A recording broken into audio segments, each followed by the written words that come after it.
আসসালামু আলাইকুম ওরহমতুল্লাহ। আজকের আলোচনায় আমরা শুনব পবিত্র কোরআনের একটি অপূর্ব সূরা, সূরা আত-তিন। এর অর্থ, এর মর্মাবলী এবং আমাদের জন্য এতে থাকা শিক্ষা সবকিছু সহজভাবে তুলে ধরব ইনশাআল্লাহ। সূরা আত-তিন মুসলিম ধর্মগ্রন্থ আল কোরআনের ৯৫তম সূরা। এর মোট ৮টি আয়াত বা বাক্য রয়েছে। তিন শব্দের অর্থ আঞ্জির বা ডুমু। এই সূরাতে আল্লাহর ওপর ঈমান, বিশ্বাস এবং সৎকর্মশীলতার ওপর গুরুত্ব আরোপ করা হয়েছে। এই সূরাতে আল্লাহ প্রদত্ত কয়েকটি নিয়ামত বা অনুগ্রহের দোহাই দিয়ে ঈমান এবং সৎ কাজ করার নির্দেশ দেয়া হয়েছে। বলা হয়েছে, যেহেতু মানবজাতি অনেক অনুগ্রহ দ্বারা ধন্য হয়েছে, সেহেতু তাদের উচিত আল্লাহর উপর ঈমান রাখা এবং সৎ কাজ করা, নচেত তারা নীচ ও শাস্তিযোগ্য রূপে গণ্য হবে। সূরাটির প্রথম শব্দ তিন শব্দটিকেই এর নাম হিসেবে নেয়া হয়েছে। অর্থসহ আয়াতসমূহ। আল্লাহ বলেন, শপথ তিন ও জৈতুনের, শপথ তুর সিনাই পর্বতের, আর শপথ এই নিরাপদ নগরীর, মক্কার। নিশ্চয়ই আমরা মানুষকে সৃষ্টি করেছি শ্রেষ্ঠতম রূপে, তারপর আমরা তাকে ফিরিয়ে দিই সবচেয়ে নিকৃষ্ট অবস্থায়। তবে তারা নয় যারা ঈমান এনেছে ও সৎকর্ম করেছে, তাদের জন্য রয়েছে অবিরাম পুরস্কার। তবে এরপর মানুষ কোন যুক্তিতে বিচার দিবসকে অস্বীকার করে? আল্লাহ কি সর্বোত্তম বিচারক নন? তাফসীর ও ব্যাখ্যা। প্রথম তিন আয়াত আমাদের কোরআনের ঐতিহাসিক ধারাকে স্মরণ করিয়ে দেয়। পবিত্র সেই ভূমি, নবীদের শহরগুলো আর মক্কার শান্তি নগরী, এগুলো সাক্ষ্য দেয় যে হেদায়তের পথ সব সময় এক ছিল, আর আল্লাহর দরজা কখনো মানুষের জন্য বন্ধ হয়নি। তারপর আল্লাহ বলেন, মানুষ তার সবচেয়ে সুন্দর সৃষ্টি।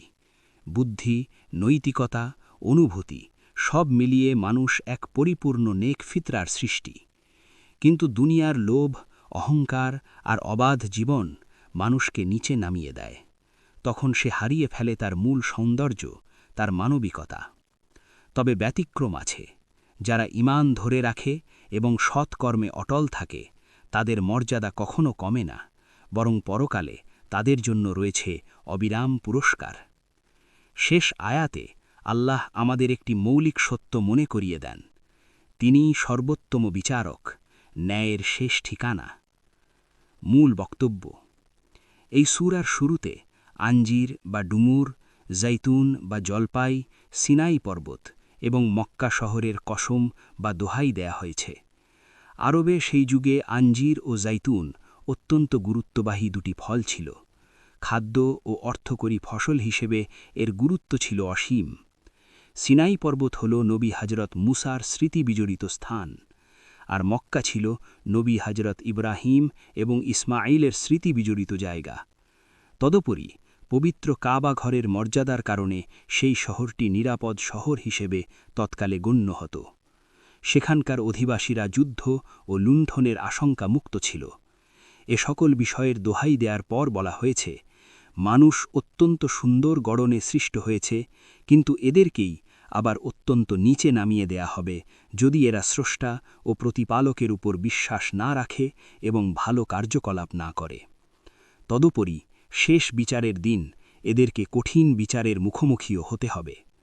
সমাপ্তিতে এও মনে করিয়ে দেয়া হয়েছে যে মহান প্রভু কখনো কারো উপর অবিচার করবেন না, শুধুমাত্র সুবিচারই করবেন। শিক্ষা। মানুষের শ্রেষ্ঠত্ব তার ঈমান ও চরিত্রে। দুনিয়ায় অবহেলা করলে আখেরাতের জবাব দিতে হবে।